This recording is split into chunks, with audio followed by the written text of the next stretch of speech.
Shalom Bapak Ibu Saudara yang diberkati Tuhan. Kebenaran kita hari ini 7 Agustus 2025 berjudul Nurani Ilahi. Lukas 16 ayat 11. Jika kamu tidak setia dalam perkara mamon yang tidak jujur, siapakah yang akan mempercayakan kepadamu harta yang sesungguhnya? Ayat ini menunjukkan bahwa jika fokus hidup kita masih tertuju pada hal-hal duniawi, maka kita tidak akan mampu mengenal kebenaran. Karena tidak dapat mengenal kebenaran, sebab telah mencampakkan dan menginjak-injaknya. Maka nurani kita tidak akan terbentuk sebagaimana mestinya. Sejatinya, betapa agung menjadi umat pilihan Allah. Meskipun kita memiliki begitu banyak pengetahuan tentang Alkitab, kiranya kita tetap memiliki sikap hati yang merasa miskin secara rohani, merasa belum cukup yakin dalam hal bagaimana roh kita disempurnakan agar memiliki nurani ilahi. Paulus mengatakan dalam Kisah Para Rasul bahwa bukankah kita ini keturunan Allah? Bukan dalam pengertian bahwa kita menjadi sama dengan Elohim Yahweh, melainkan serupa dalam karakter dan sifat-sifatnya. Sebab Yesus yang mulia sendiri berkata, kamu harus sempurna seperti Bapa di sorga adalah sempurna. Dan perkataan Yesus ini bukanlah sesuatu yang dia sendiri tidak jalani. Justru karena ia telah melewati ujian, berhasil mencapai kesempurnaan, maka ia berhak menyampaikan hal itu. Yesus sendiri harus berjuang sampai mencapai kesempurnaan. Setelah itu, ia menjadi aitios, sumber atau pokok keselamatan.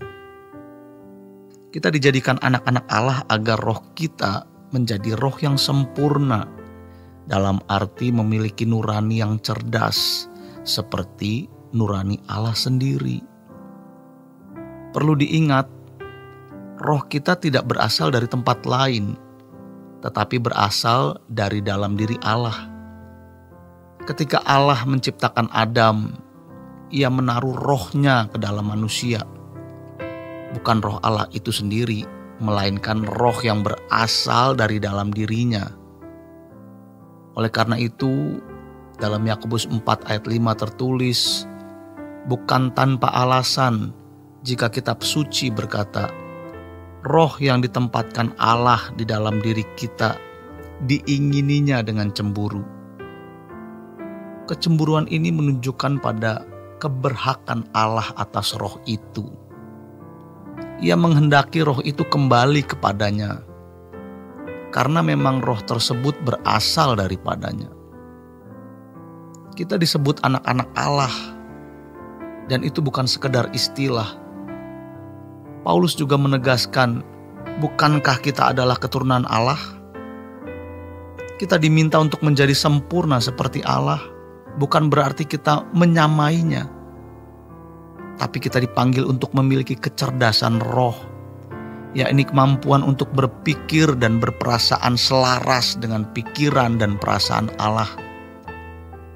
Ciri-ciri orang yang memiliki kecerdasan roh antara lain tidak melukai sesama, tidak membanggakan apa yang dimilikinya. Justru sebaliknya, suka berbagi atas apa yang dimilikinya dan akan menangis bersama orang-orang yang menangis. Sejujurnya, sebagian besar dari kita, termasuk orang yang telah menyia-nyiakan banyak kesempatan dan melakukan kesalahan di masa lalu. Oleh sebab itu, kita harus mengejar ketertinggalan tersebut. Jangan sampai kita kembali kehilangan kesempatan. Bersyukurlah bagi anak-anak muda yang sejak usia dini telah mengenal kebenaran. Dalam Lukas 11 ayat 34 berkata, mata adalah pelita tubuh. Jika matamu gelap, maka gelaplah seluruh tubuhmu. Ini menunjuk pada pengertian tentang kebenaran. Jika pengertian kita terhadap kebenaran gelap, maka seluruh hidup kita pun akan berada dalam kegelapan. Hidup kita hanya memiliki satu tujuan, yakni Yesus Tuhan. Maksudnya, pertama, menyenangkan hati Tuhan. Yang kedua, menjadi serupa dengan Tuhan Yesus. Selain itu, semuanya bersifat relatif dan tidak wajib. Entah menikah atau tidak, memiliki anak atau tidak, dan sebagainya. Namun untuk menjadi serupa dengan Yesus yang memiliki kecerdasan rohani, itu mutlak. Betapa agung manusia. Dalam Roma 8 ayat 17 dikatakan, dan jika kita adalah anak, maka kita juga adalah ahli waris, yaitu ahli waris Allah, dan yang akan menerima janji-janjinya bersama-sama dengan Kristus. Bersama Tuhan Yesus, kita menerima janji-janji Allah. Namun, janji itu tidak diberikan kepada sembarang orang, melainkan hanya kepada mereka yang memiliki kemampuan berpikir dan berperasaan seperti Allah. Yakni mereka yang dapat menjadi hakim dan memerintah dalam kelas kesempurnaan seperti Yesus.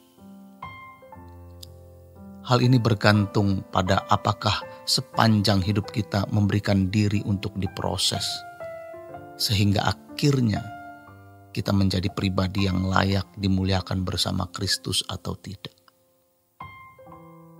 Oleh karena itu, jangan sampai berkat-berkat kekal yang Allah sediakan setiap hari terlewati hanya karena kita tidak benar-benar memberi fokus kepada hal tersebut. Jangan berhenti berjuang sampai kita menutup mata. Demikian kebenaran kita hari ini. Selamat terus berjuang sampai akhir hidup kita. Tuhan Yesus memberkati. Sola Gracia.